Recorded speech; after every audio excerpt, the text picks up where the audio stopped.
ভারতে শেখ হাসিনার আশ্রয়কে কেন্দ্র করে দুই দেশের কূটনৈতিক উত্তেজনা চলমান। সম্প্রতি শেখ হাসিনাকে ফেরত চেয়ে ভারতের পররাষ্ট্র মন্ত্রণালয়ে কূটনৈতিক পত্র পাঠিয়েছে দিল্লির বাংলাদেশ হাইকমিশন। কিন্তু বাংলাদেশের এই পত্রের সাড়া কি দেবে ভারত? দিলেও কিভাবে?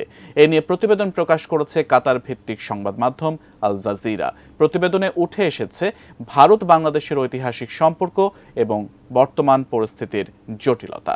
বিস্তারিত জানাচ্ছেন আরিফ হাসান। ভারত ও বাংলাদেশের মধ্যকার কূটনৈতিক সম্পর্কের এক গুরুত্বপূর্ণ অধ্যায় বর্তমানে আলোচনায়। বাংলাদেশের ক্ষমতাচ্যুত প্রধানমন্ত্রী শেখ হাসিনাকে প্রত্যর্পণ করতে ঢাকা থেকে নয়াদিল্লিকে করা অনুরোধ নিয়ে সৃষ্টি হয়েছে জটিলতা। প্রত্যর্পণ চুক্তি থাকলেও এই অনুরোধে সাড়া দেওয়া হবে কিনা তা নিয়ে প্রশ্ন উঠছে।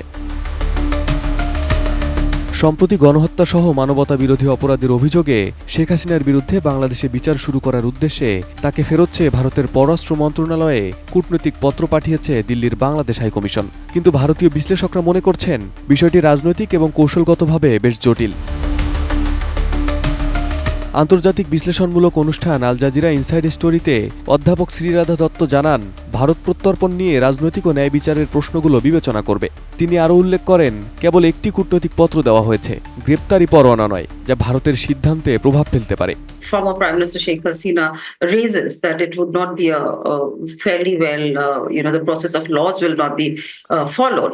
So there are many such conditions on which the argument could be placed. But again, even with a very straight-cut extradition request, I've always seen that there are far many complications, there are technical complications, there are judicial issues, and I guess teams from both sides would be very much engaged to understand and unravel the point. But as you began by saying that it's not going to be an easy shut and open case. So it's going to be a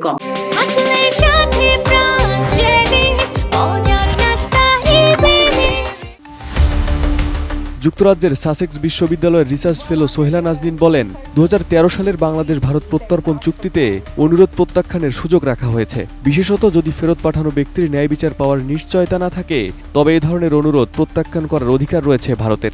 Well, under the 2013 extradition treaty, there is Article 10, Clause 3, and that gives space for India to refuse the request. It's about, generally extradition treaties have clauses that allow a country to refuse to send people back if there is fear that the justice process will not be followed, it won't be fair, or due process will not be followed.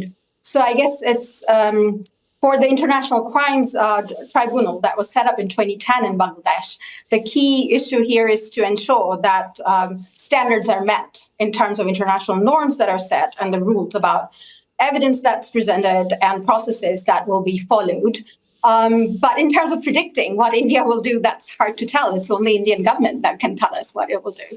নারী অধিকার সংগঠক শিরিন হক উল্লেখ করেন, শেখ হাসিনার আমলে আন্তর্জাতিক অপরাধ tribunal নিয়ে বিতর্ক সৃষ্টি হয়েছিল, কিন্তু এখন শেখ হাসিনা নিজেই এই ট্রাইব্যুনালে বিচারের মুখোমুখি হচ্ছেন।